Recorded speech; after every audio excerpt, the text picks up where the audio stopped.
Hello hello hello hello అందరికీ నమస్కారం. ఎలా ఉన్నారు? బ్రహ్మాండంగా ఉన్నారు. నాకు తెలుసు కదా, అసలే ఎలక్షన్ల టైము, ఎవరి పనులు వాళ్ళు బిజీగా ఉన్నా మరి నా పనిలో నేను కూడా బిజీగా ఉండాలి కదా. ఏ మాత్రం ఒకరోజు మిస్ అయినా మీరు ఊరుకుంటున్నారా? మెసేజ్ల మీద మెసేజ్లు ఎట్టి సెడు కూడా ఆడేస్తున్నారు. యావండి రావు గారు ఈరోజు వీడియో రాలేదేటి అని. మరి నాకు తప్పుద్దా? నేను ఎత్తుక్కోలేక ఒక్కొక్కరిని ఆహ్వానించలేక మన రావు గారి రచ్చబండలోకి అబ్బాబ్బాబ్బా, మన రావు గారి రచ్చబండికి అర్హత లేకుండా పోయిందండి. ప్రతి ఒక్కడో వచ్చేడివే. అర్హత ఉన్నవాడు ఎవడైనా ఉన్నాడా అంటే అబ్బే, ఇప్పుడు ఈ రోజుల్లో చూస్తే ఎవరికి అర్హత లేదు. నా రావు గారి రచ్చబండ ఇలాగ అయిపోద్దని నేను అనుకోలేదు. మరి ఈ రోజు రావు గారి రచ్చబండలోకి వచ్చిన అనర్హత ఫీలో ఎవరున్నారో చూద్దాం. మరి ఈలోగా మీరు ఈ వీడియోకి ఒక లైక్ వేసేసి అలాగే మన కేకే న్యూస్కి సబ్స్క్రైబింగ్ చేసేసుకొని మీరు రెడీగా ఉండండి. మన రావు గారి రచ్చబండలోకి వచ్చిన సెలబ్రిటీ ఎవరు బాబు? ఓహో, తొర్రిపళ్ళ నాని. లారీ క్లీనర్ కంటే ఘోరంగా మసిబొగ్గుగాళ్ళ మాడిపోయాడు. మరి తన స్నేహితుడు కొడాలి నానితో లారీలు తొడవడానికి వెళ్తున్నాడో ఏటో. ఇదిగో నాని, ఏంది ఆ గెటప్? మాడిపోయిన మసాలా దోశల ఫేస్ ఏంటి అంట. సర్లే, ఏదో ఆవేశంలో ఉన్నట్లున్నావు, ఏందో కక్కి ఉండాలి కదా. అంతరాత్మ ఒకటి ప్రశ్నించుకోవాలి కదా. పర్యావరణ అనుమతులు లేనటువంటి, అంటే పర్యావరణ అనుమతులు లేకుండా బందర్ పోర్ట్ అనేది అసలు మొదలు పెడతాకి ఎవడి వల్ల సాధ్యం కాదు. అది కట్టకూడదు. పర్యావరణ అనుమతులు మురిగిపోయిన తర్వాత వచ్చి శంకుస్థాపన చేస్తావా? అంటే మొదలు కానటువంటి, అంటే పని చేయడానికి అవకాశం లేకుండా పర్యావరణ అనుమతులు లేనటువంటి బందర్ పోర్ట్ నిర్మాణానికి శంకుస్థాపనకి 8,60,00,000 రూపాయలు తాతారావు గారి కోట్లు అల్వా తిన్నట్టు తినేశారు కదా. 8,60,00,000 రూపాయలు శంకుస్థాపన. మరి పర్యావరణ అనుమతులు నేను వచ్చిన తర్వాత పర్యావరణ అనుమతులు మళ్ళీ తీసుకుని ఈ బందర్ పోర్టుకి పేరున నేను 2 సార్లు పర్యావరణ అనుమతులు తీసుకొచ్చాను. 2007-8 సంవత్సరంలో ఒకసారి, మళ్ళీ 2019-20 సంవత్సరంలో ఇంకొకసారి పర్యావరణ అనుమతులు తీసుకొచ్చాను పేరు నాని.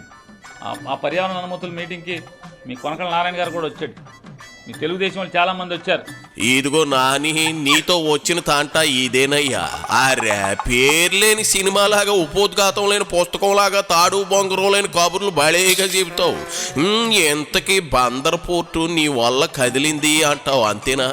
ఆ విషయం జనం కదా తేల్చాల్సింది. అయినా నిజంగా అదే జరిగి ఉంటే నువ్వు రాజకీయ సన్యాసం ఎందుకు తీసుకుంటావు? కిట్టుగాడిని ఎందుకు రంగంలోకి దించుతావు చెప్పు.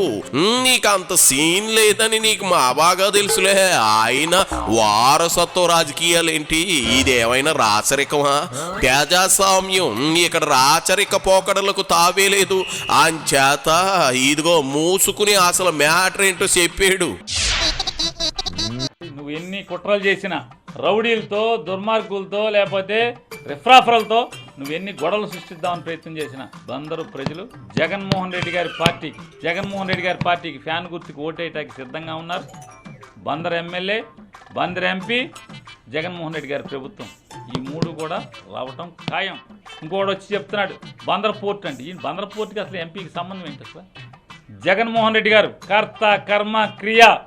ఆంధ్రప్రదేశ్ రాష్ట్ర ప్రభుత్వం మొత్తం ప్రభుత్వం యొక్క ప్రతి పైసా ప్రభుత్వంది, ఆస్తి ప్రభుత్వాన్ని, రాష్ట్ర ప్రభుత్వాన్ని. నువ్వెవడు? నీకేం సంబంధం? మెడికల్ కాలేజీ రాష్ట్రంలో 17 మెడికల్ కాలేజీ కడుతుంటే ఈ డబ్బా కబుర్లు చెప్పేవాళ్ళందరూ, సొల్లు కబుర్లు చెప్పేవాళ్ళందరూ మనకి ఎన్నికల్లో ఓట్లు అడుగుతున్నారు. ప్రజలారా ఒకసారి చూడండి. ఇదిగో పేరుని వెనకడికి నీలాంటిదే సిగ్గేస్తుందని సీరంతా ఎత్తేసి మోకాన్ని దాచుకుందట. అట్టా ఉంది నువ్వు చెప్పేది. అయినా రాజకీయాలకు గుడ్ బై చెప్పినోడివి ఈ ఇంట్లో సొట్టపీక నోట్లో ఎట్టుకుని ఓ మూల కూర్చోక ఇంకెందుకు చెప్పు ఈ రాజకీయాలు? ఇంకా బలుపుగాని పేదర్శిస్తే ఇదిగో అబ్బాయి, నా నోటితో నేను చెప్పలేను. రాడ్లు కింద నుంచి దింపడానికి జనం రెడీగా ఉన్నారు అన్నట్లు కిట్టుగాడు ఓటమి ఖాయమని సర్వేలు చెబుతున్నాయంట కదా. అంటే ఖచ్చితంగా 4 రోజుల్లో మీ మేడి పండు బాగోతాలన్నీ బయటకు వచ్చేస్తాయన్నమాట. వాళ్ళ పేరు నానిగాడికి సంబంధం లేకపోతే అసలు ఎవరికి సంబంధం అండి బందర్ పోర్ట్ అన్న? ఆయన మీకులాగా తప్పుడు మాటలు మాట్లాడేవాడు కాదు.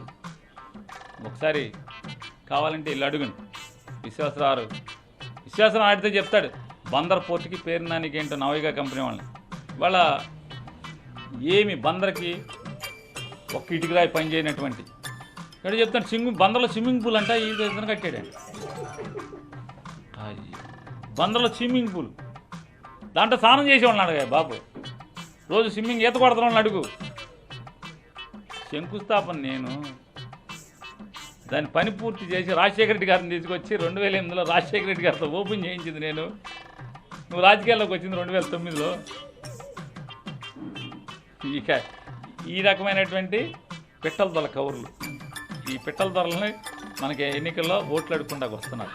నువ్వు ఆరిపోయిన పెట్టల దొరబేగా పేరుని.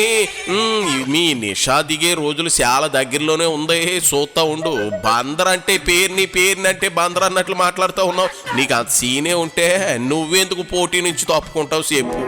నీ కొడుకు తల్లకిందులుగా తపస్సు చేసినా గెలిచే సీన్ కనిసూపు మేరలో కనిపించడం లేదంట. అలాంటప్పుడు ఎందుకు వచ్చిన కంటశోస అన్నట్లు మంత్రిగా వెనకేసిందంతా తగలేయొద్దని కిట్టుగాడికి హితబోధ చెయ్యి. లేదంటే రేపటి రోజున మచిలీపట్నం పోర్టు దగ్గర ఈ ఎండి చేపలు అమ్ముకోవాల్సి వస్తుంది. జాగ్రత్త చెప్పే మీ ఓడికి. ఏటి అర్థమైందా? పెద్దోళ్లే ఉప్పు చేపలు అమ్ముకుంటున్నారు, నాకేంటి అంటావా? అలాగే కానీ 26 ఏళ్ల నవయువకుడు చూసి గర్వపడు. ఇంజనీరింగ్ చదివాడు, సర్టిఫికెట్లు ఉన్నాయి ఇంజనీరింగ్ సర్టిఫికెట్. ఏ కాలేజీలో చదివాడు? ఇంటర్మీడియట్ నారాయణ కాలేజ్ చదివాడు, 10th క్లాస్ కేకేఆర్ గౌతమ్ చదివాడు, 8th క్లాస్ దాకా నిర్మలా స్కూల్లో చదివాడు, ఇంజనీరింగ్ కాలేజ్ ఎస్ఆర్కేఆర్లో చదివాడు.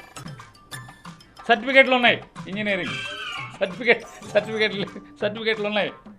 సర్టిఫికెట్లు ఉన్న చదువు, కాలేజ్ చదువు, ఎక్కడ చదివావు? క్లాస్మేట్స్ ఉన్నారు, క్లాస్ రూమ్లో అటెండెన్స్ ఉంది.